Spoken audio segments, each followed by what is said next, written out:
There's been a lot of talk recently about so-called fake news.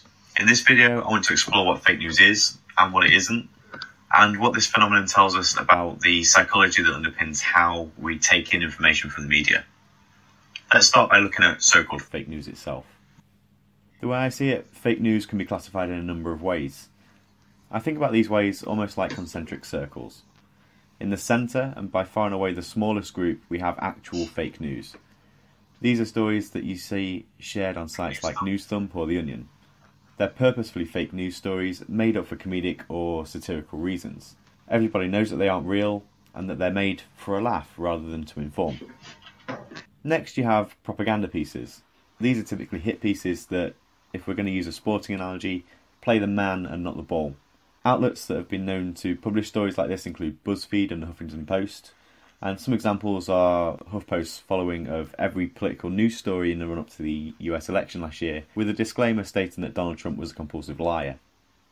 The final circle of so-called fake news is made up of those stories where the news is technically true, but there's a clear or perhaps unclear political position. We see this in the mainstream press, where we see selective storytelling, politically affiliated show hosts, and news networks that are effectively being branded as media wings for major political parties. In my eyes, only one of these, the first and smallest circle, is actually fake news. The two outer rings, while frustrating, are not necessarily fake. They're clearly politically driven, and may or may not actually be news, but this isn't the argument here. The argument is that they are fake. If BuzzFeed or the Huffington Post want to take a position on Donald Trump's immigration policy or the church's position on equal marriage, then they're free to do so. The existence of these publications isn't the problem, but what we do with them absolutely is. Now, it's too easy these days with social media and internet-driven communication to simply block anything that you don't like. It takes just 2 or 3 clicks on Twitter to mute somebody, and Facebook will show you targeted stories based on your previous liking history. The trend of unfriending or unfollowing former friends because of who they vote for or the political positions that they hold feeds into the phenomenon of forming echo chambers.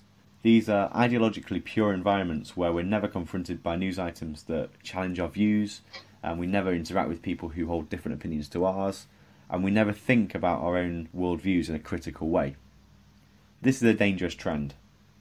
If everything that you see online, and if everyone you speak to, all says and thinks the same as you, then of course the natural response to something that challenges your worldview is that it should be treated as fake.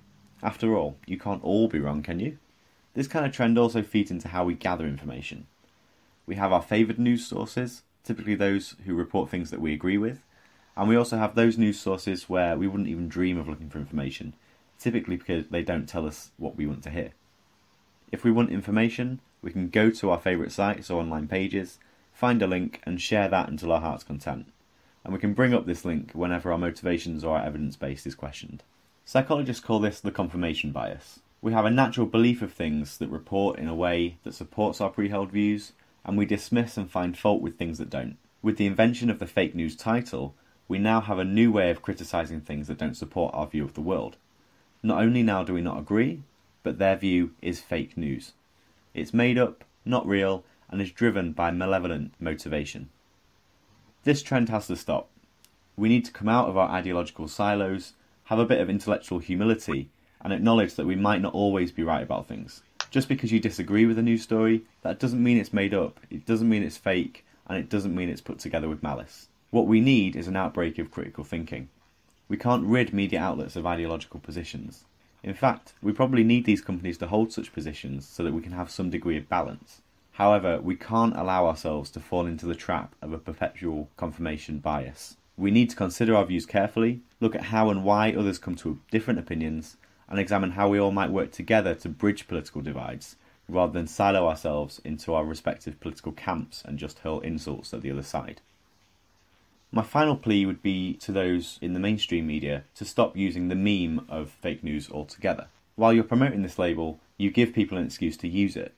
You promote the term, increase its presence in the public consciousness, and normalise the process of increased political polarisation. This is why online media, particularly channels like the Rubin Report or Secular Talk on YouTube, are so important. Yes, they hold specific views about important topics, but they don't just dismiss contrary opinions out of hand. This is something that we all need to do, now more than ever, before it's too late to revive the political centre ground.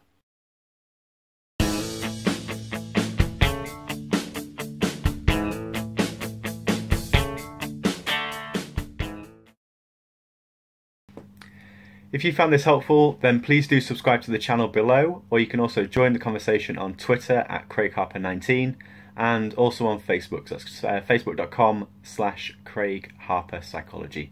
Thanks for watching, and I'll see you next time.